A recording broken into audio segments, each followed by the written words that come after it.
Okay, imagine this. You're in a room, right, and it starts filling with smoke. Yeah. But instead of getting up, instead of reacting, you just sort of sit there, do nothing.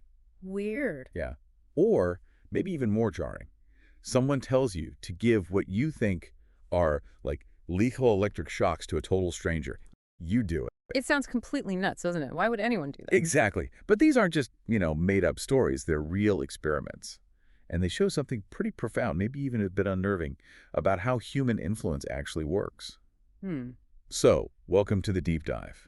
Today, we're really plunging into this fascinating and, yeah, sometimes unsettling world of influence and persuasion. We're drawing heavily from Chase Hughes's work, the Behavior Ops Manual. It's a really interesting read. Totally.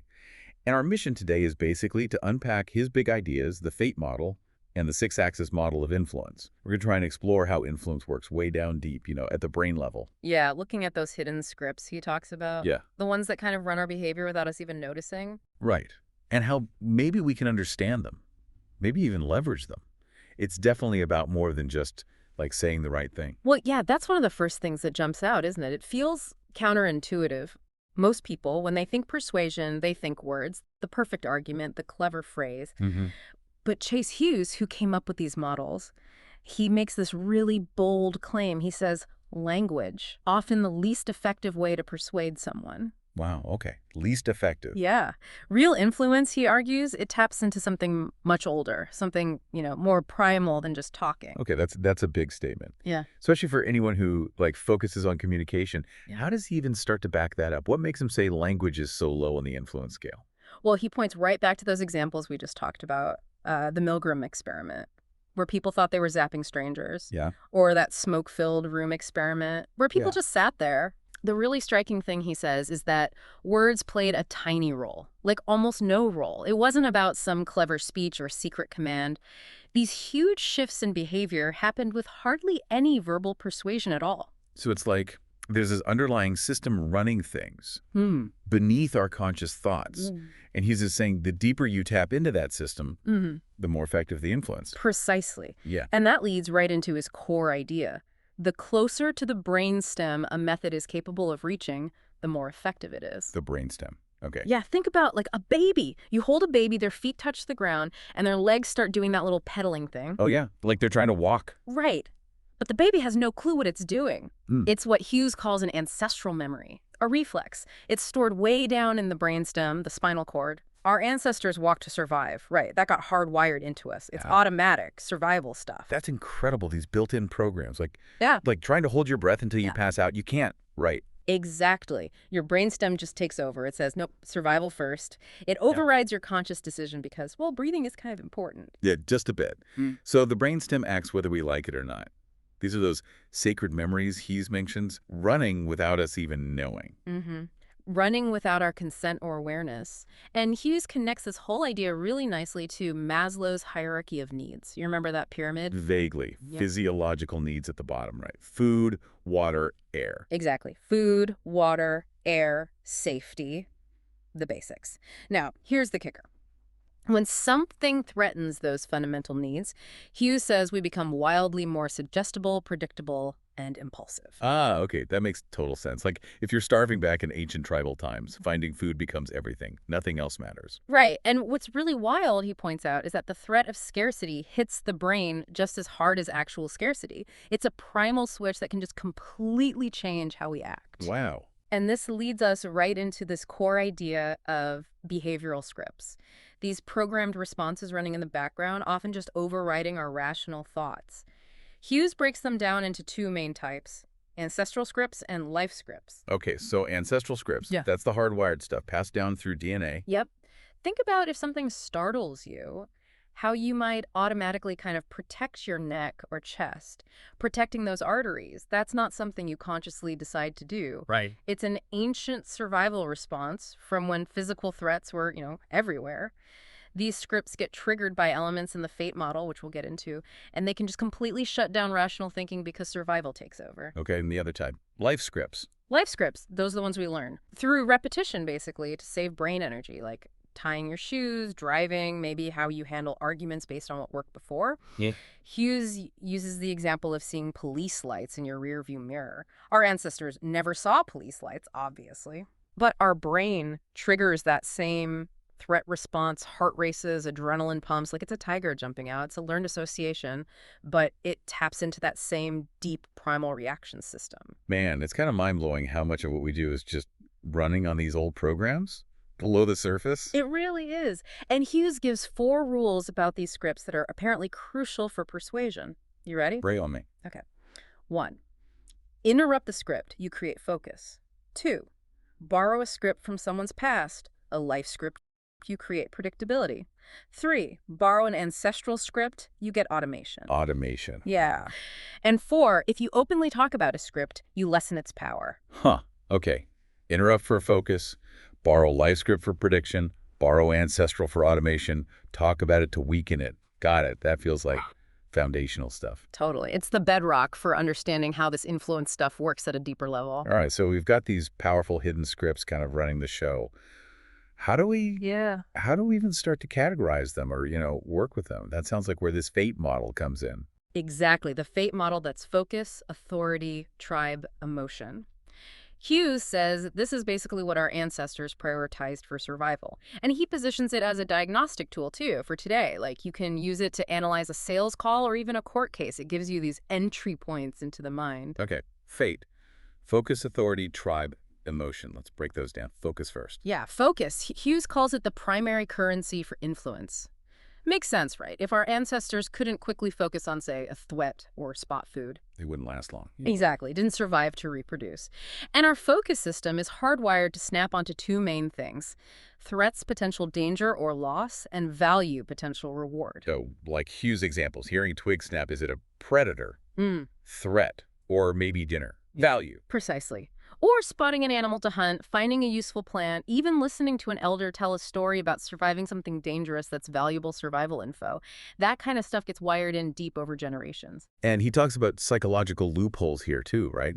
These gaps in our defenses, originally for survival, but now maybe not always helpful. Things that made sense then, but can be sort of exploited now. Think about how news channels use potential threats constantly to keep you watching. They're hijacking that ancient focus mechanism. Okay, makes sense. Next in fate, authority. Authority, yep. This is our programmed response to power. It creates this almost automatic compliance, this obedience. Like the ancient tribal leader. Exactly, someone whose word could literally mean life or death. And even today, disobeying authority has consequences, right?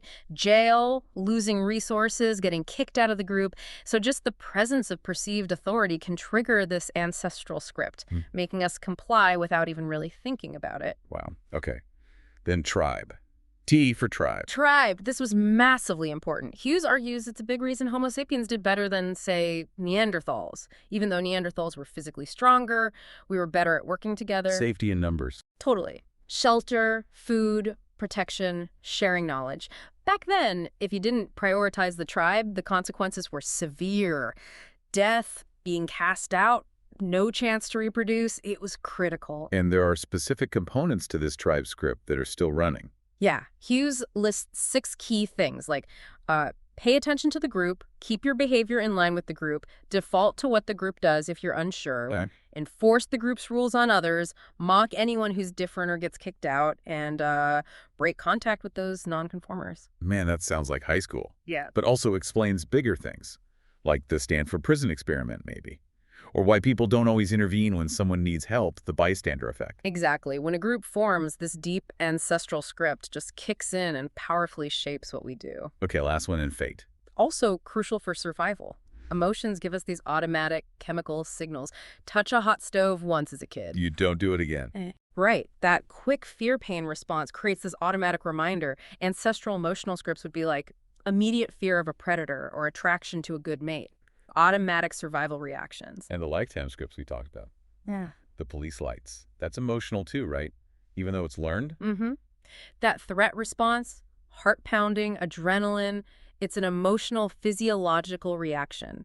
Even though the trigger is learned, the response taps into that ancient system. So whether it's ancestral or learned in our lifetime, these emotional scripts are stored deep down in the older parts of the brain, like the limbic system, ready to fire off. Even if they're not always the, quote, best reaction in today's world. Exactly. It just reinforces that idea. We're run by these memorized patterns way more than we probably realize. And the fate model gives us those 4 big categories: focus, authority, tribe, emotion as the main ways, the main triggers for these deep processes. Yep. Understanding those gives you a map to these unconscious inherited drivers of behavior. Okay, so we get the primal triggers, the scripts they activate. Now, how do we actually map this out strategically? This sounds like where the 6-axis model comes in. Right. Chase Hughes calls the 6-axis model the most powerful tool in this whole field. He says basically any behavioral skill training builds on this foundation. It maps out the 6 key factors needed for influence. And you can use it 2 ways, like to figure out where someone is on these scales, Yeah. and also to like tweak things to persuade them. Exactly. Profile and modify. So let's lay out the 6 axes. Okay. Number 1, suggestibility. That's how much someone accepts and acts on suggestions. 2, focus. How well they maintain attention, block out distractions. And like you said, we need to remember this focus is slightly different from the fate focus. We'll circle back to that. Got it. Focus axis 2. 3, openness. How vulnerable someone is, how little they fear social judgment. 4, connection.